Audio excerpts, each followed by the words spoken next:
Okay, so today we're going to cover study skills, writing for academic purposes. So this is LO2, understanding the importance of structure, language, style, and conventions in academic writing. Oh gosh, sorry, I lost it. There we go.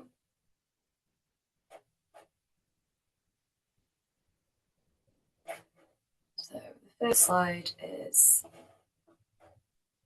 okay, so this is all around what you're expected to understand for LO2.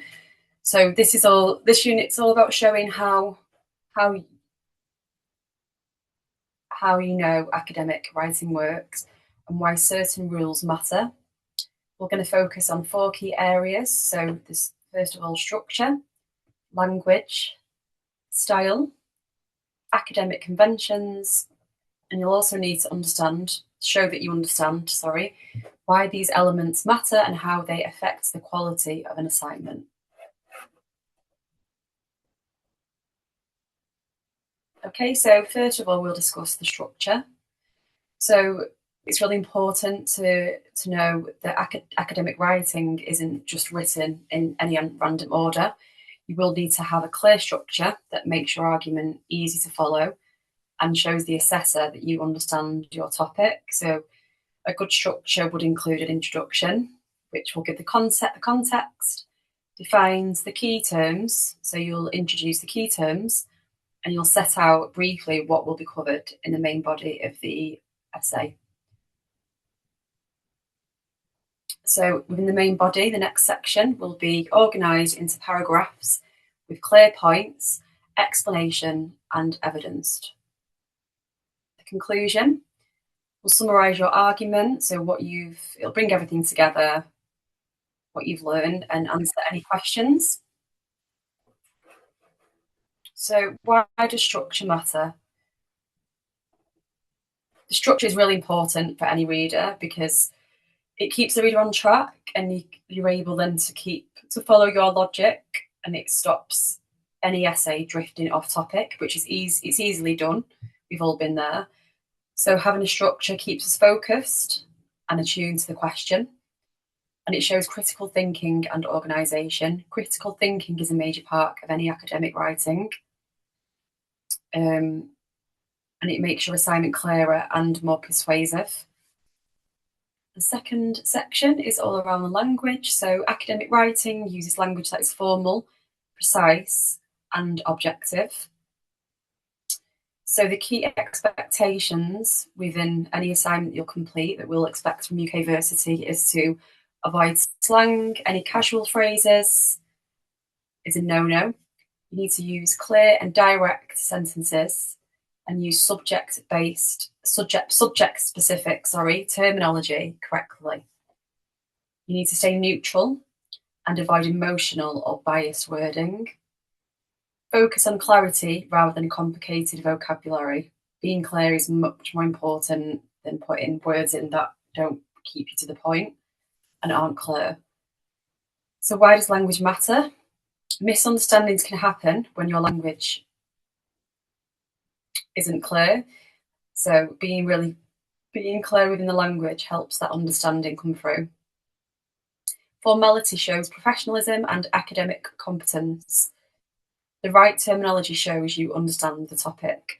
And this, it's really important, and it'd be really helpful if you do read some kind of academic papers, so you can start to familiarise yourself with the tone of academic writing. So then you can try to kind of emulate that within any assignment that you do.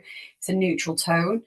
You're trying to come to an understanding of the key areas that you're presenting from a really impartial view, and that's our job as academics, to show that we can do that in a really neutral, impartial way based on evidence rather than opinions.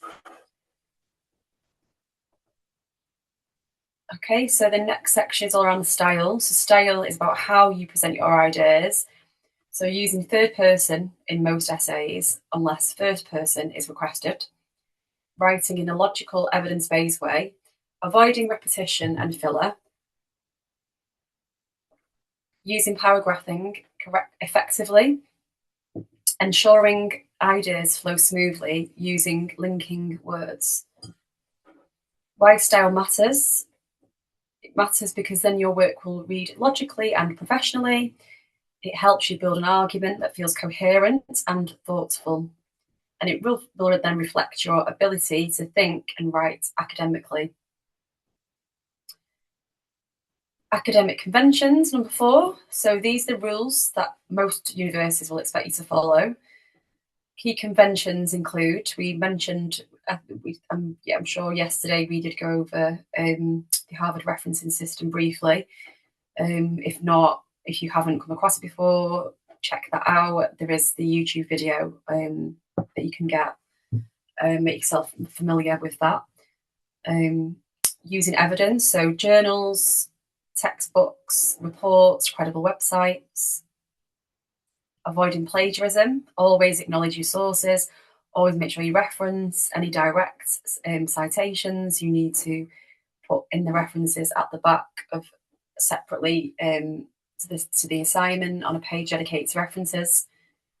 You need to reference everything on there. Your formal presentation needs to include titles, headings, spacing, and page numbers. So it should follow a certain spacing measurement. I'm not sure on the actual specifics, but I will look into that. It depends on the university, as far as I'm aware. So why conventions matter? They protect academic integrity, they show respect for other writers' work, and they'll ensure your writing is taken seriously. They help universities maintain consistent standards. So what does LO2 prove about you? By meeting this learning outcome, you can show that you can produce writing that meets academic expectations. You understand how to communicate ideas clearly. You can follow the rules needed for higher education. And your work will be structured, formal, and properly referenced. So the next part is all around a coherent response to an essay title. So here's an example of an essay title. So preparing a UCAS application and applying for a radiography degree course. So when you do apply for a radiography degree through UCAS, it's a process that requires early preparation, self-reflection, and a solid understanding of what universities expect. When I started preparing my application, I quickly realised that this wasn't just about filling in a form. I had to show that I understood the profession, that I met the academic requirements, and that I had the motivation and skills to succeed in a clinical environment. Radiography is a patient-focused, technical, and fast-moving healthcare field. So the application has to demonstrate both academic readiness and personal suitability. The first step for me was understanding the specific UCAS requirements for radiography. Most universities ask for level 3 qualifications in science-related subjects, along with GCSE maths, English, and science. Because entry requirements vary, I spent time checking each university's course page to make sure that I matched what they were looking for. So every university will be different, so it's up to you to have a look at the requirements of each university that you do look at. Radiography also does require a DBS check and occupational health checks, which reminded me that the degree isn't just about academia. Hello. Hi. Oh, hello. Is it Faustina? Yes, please. Oh, hello. Nice to meet you. My name's Emma. Oh, nice meeting you, Emma. How are you? I'm good, thank you, Emma. Oh, good. And I did start because it started at 4, so I had to just go ahead with the recording. Are you okay to jump on? Give me a second. I want to put a Bluetooth on. A second, please. Okay. I have to put my Bluetooth on. Sure.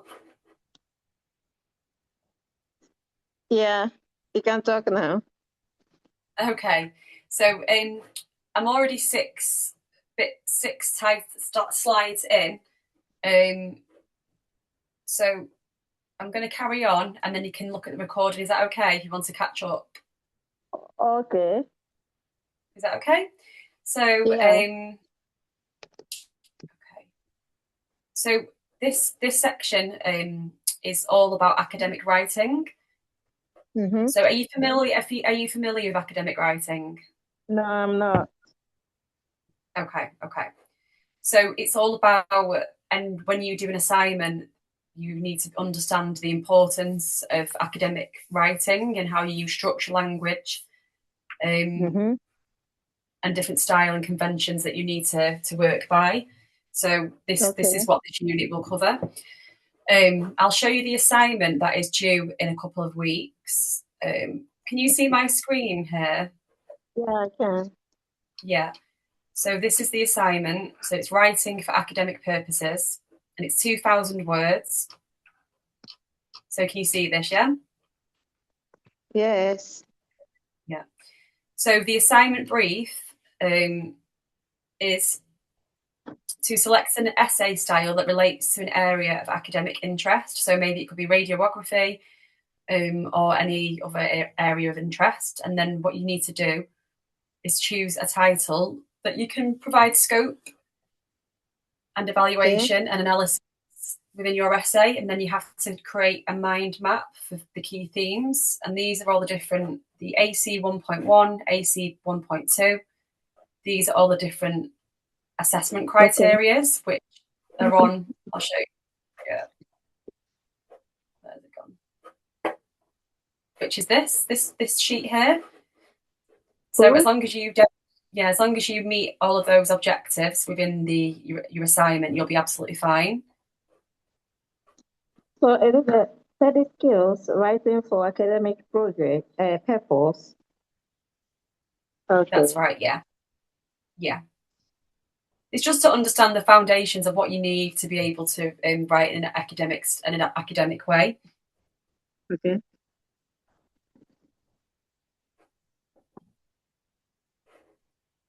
But you should be able to get these on Moodle. Mm-hmm. But I can put onto WhatsApp as well if that would help. Okay.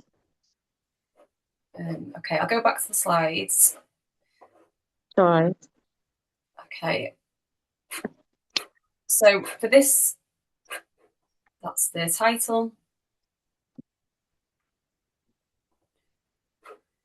So learning outcome 2 is to show what you're expected to understand. So it's all about showing that you know how academic writing works and why certain rules matter. It focuses on 4 Okay. key areas: structure, language, style, academic conventions that you need to be aware of. Mm-hmm. I'll go through these quickly. Okay. So the first area that you need to think about when you respond to any essay or assignment is around the structure. So there has to be a clear structure when you make your argument, so it's easy to follow, and then the assessor can follow what you're trying to say to get across in your essay. Okay. So Mm-hmm. a good structure will include an introduction. So within your introduction, you need to set the context, the scope of the area, Mm-hmm. define any key terms, and it should set out what you will cover within the essay. And then the next section will be the main body. So you'll organise into paragraphs any points and explanations that you want to make, and then any evidence that you say again. Sorry. No, it's somebody talking. Not you. Not to you, please. Sorry about that. It's okay. Outside. It's weekend. This is what Sorry. happens, isn't it? Your conclusion is next. So this will summarise your arguments and brings everything together and answers the question. So that will be where you come to any conclusions, any recommendations that you have, and you will talk about how much you feel you've answered the question and how successful you've been with that, with the information that you've had and the evidence that you did have. Okay. Structure matters. It's really important when you do a response to an assignment that you have structure, because it'll help the reader follow your logic, stops an essay drifting off topic, and shows your critical thinking and organisation. And it also makes your work more persuasive when there is structure. The next important area is language. So it's really important that academic writing is very formal, it's precise and objective. It isn't biased, it's neutral. And a good way to kind of understand the tone of what academic writing should sound like, it'd be a good idea for you to read some journals or books so you can get familiar with the style.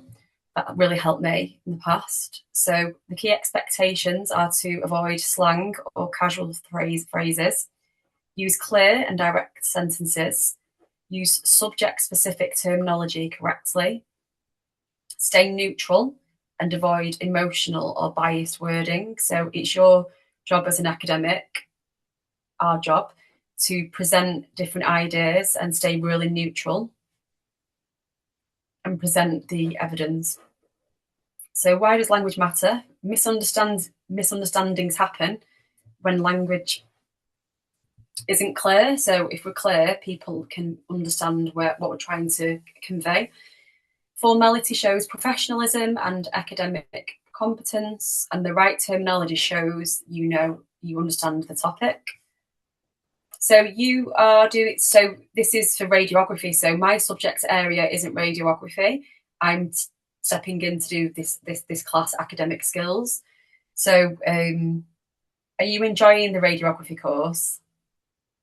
I've just started, so maybe I will do. Okay. When did you start?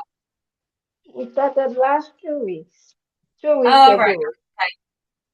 So it's So quite it's early on, isn't time. it?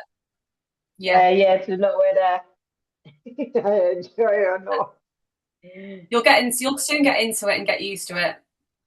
All right. Okay. So the next bit is the style. So how you present your ideas. So the academic style should include, you should speak in third person in most essays, unless requested to speak in first person. You need to write in a logical, evidence-based way. Avoid repetition and filler, so not putting words in there unnecessarily unless they're relevant. You need to use paragraphing effectively. So if you're going to use any quotes, you need to make sure it's not a direct quote. If you are going to use a direct quote, you need to reference it correctly. So you need to look at the Harvard referencing system to be able to do that. So you need to ensure ideas flow smoothly using linking words. The next section is around academic conventions. So these are the rules that universities expect you to follow. The key conventions include referencing and citations. So the Harvard system is one that most universities use, and the only one that I've ever used. And you can look up videos on YouTube to look at the Harvard referencing system that you will need to use. So use evidence. So look at journals, textbooks, reports, and credible websites, which you can access via Moodle. Avoid plagiarism and always acknowledge the sources that you've used. Always mention where your information has come from, and then you reference it within your assignment. So using formal presentation, so titles, headings, spacing, and page numbers are needed within any assignment. So why do academic conventions matter? They protect academic integrity, they show respect for each other's work, and they ensure your writing is taken seriously. Is that all okay, Festina? Yes, please. Yes, please. Yeah. Okay. Just let me know if you want me to speak slowly, because I know I can talk a little bit fast sometimes. So. Okay. Is the speed okay for you? It's okay. Okay. So by meeting learning objective 2, you can show that you can produce writing that meets academic expectations, you understand how to communicate ideas clearly, you can follow the rules needed for higher education, and your work is structured, formal, and properly referenced. Okay, so this is an example of a good response, an example response to an essay title. So it's quite long-winded, Do you want me to read through it all, or do you want to have a read separately?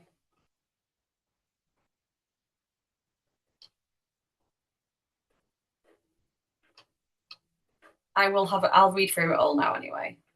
I need to for all the recording, but maybe have another read after this because it is quite wordy. Okay, so this is an example response which demonstrates a good response. So applying for a radiography degree through UCAS is a process that requires early preparation, self-reflection, and a solid understanding of what universities expect. When I started preparing my application, I quickly realised that this wasn't just about filling in a form. I had to show I understood the profession, that I met academic requirements, and that I had the motivation and skills to succeed in a clinical environment. Radiography is a patient-focused, technical, and fast-moving healthcare field, so the application has to demonstrate both academic readiness and personal suitability. The first step for me was understanding the specific UCAS requirements for radiography. Most universities ask for level 3 qualifications in science-related subjects, along with GCSE maths, English and science. Because entry requirements vary, I spent time checking each university's course page to make sure I matched what they were looking for. And radiography also requires a DBS check and occupational health checks. So it isn't just academic, there is a practical element to applying for a radiography degree course. So this will enable you to work with patients directly in hospitals. So high professional standards are expected from the start. The personal statement is where I had to focus the most effort. UCAS only allows one statement for all choices, so it needed to reflect my genuine interest in radiography rather than a generic desire to work in healthcare. I wrote about why radiography appealed to me, especially the combination of patient care and advanced imaging technology. I also included any experience that showed commitment, such as volunteering, shadowing healthcare professionals, or completing relevant college assignments. I made sure I linked each experience to a specific skill: communication, teamwork, attention to detail, or problem solving. This helped me to move beyond simply listing activities and instead show what I'd learned from them. So alongside your personal statement, you'll have to gather some supporting information, such as predicted grades, any certificates, and a reference from tutor. I also researched different radiography courses to compare placements, accreditation, and course content. Understanding the differences between diagnostic and therapeutic radiography shaped my university choices because each pathway leads to a very different career.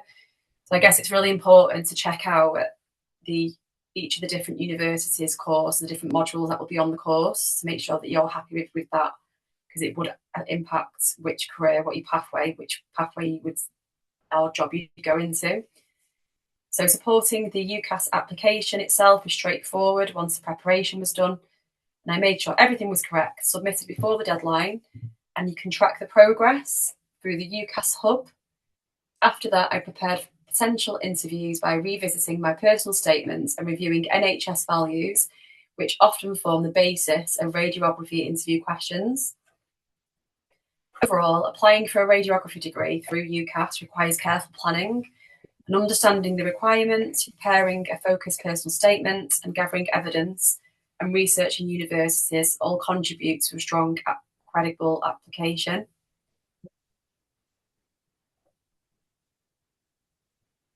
So the next part is all around demonstrating clear structure and accurate fluent English language.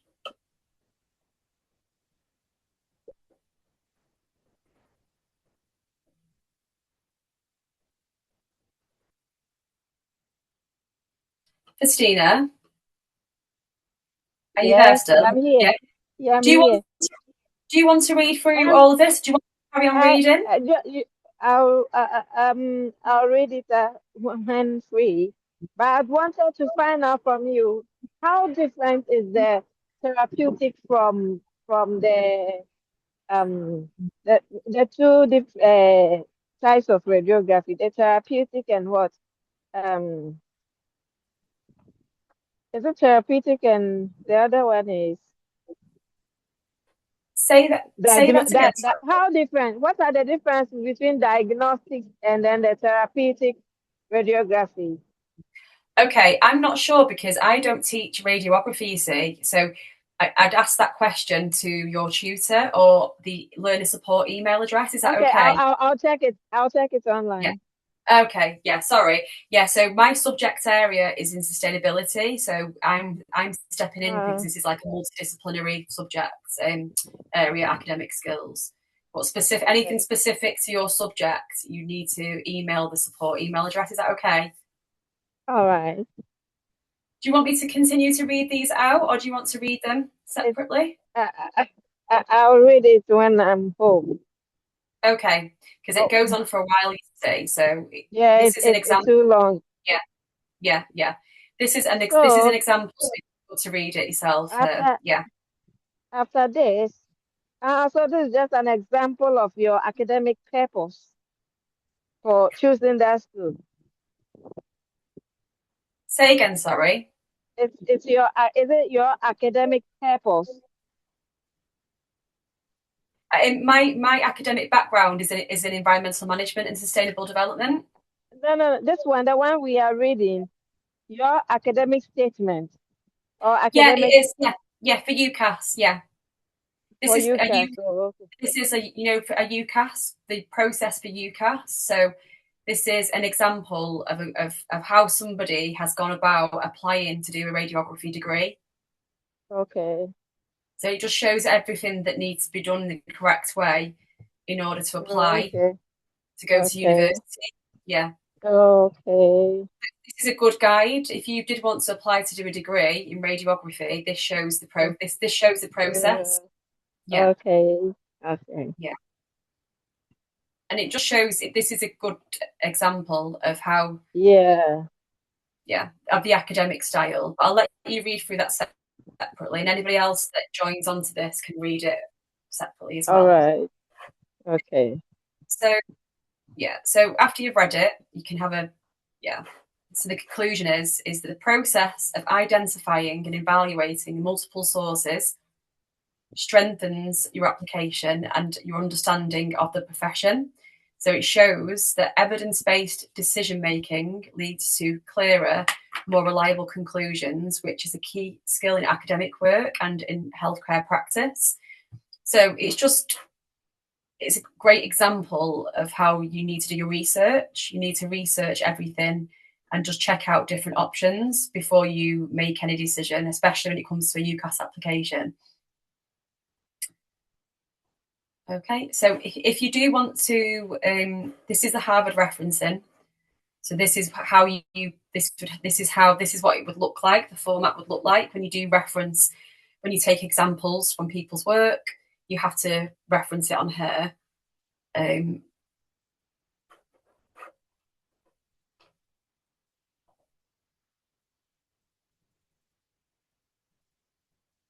Okay, so that's all then. So, Christine, if you want to, when you get home, when you're not out and about, you can read through all of this again, and maybe if you do have any more questions around the question that you asked, that's subject specific. If you email the learnerwork at ukversity.co.uk, and then there is a bit of homework, which a bit of reading that you can do. I will attach it on the WhatsApp group after this session. Is that okay? Because I was not around yesterday, Mm-hmm. if you can give me a little brief on that, just a Yeah, little brief. yeah, sure. I'm just going to stop the recording. I'll Uh-huh. stop the recording for this session, and then I'll let me just stop recording.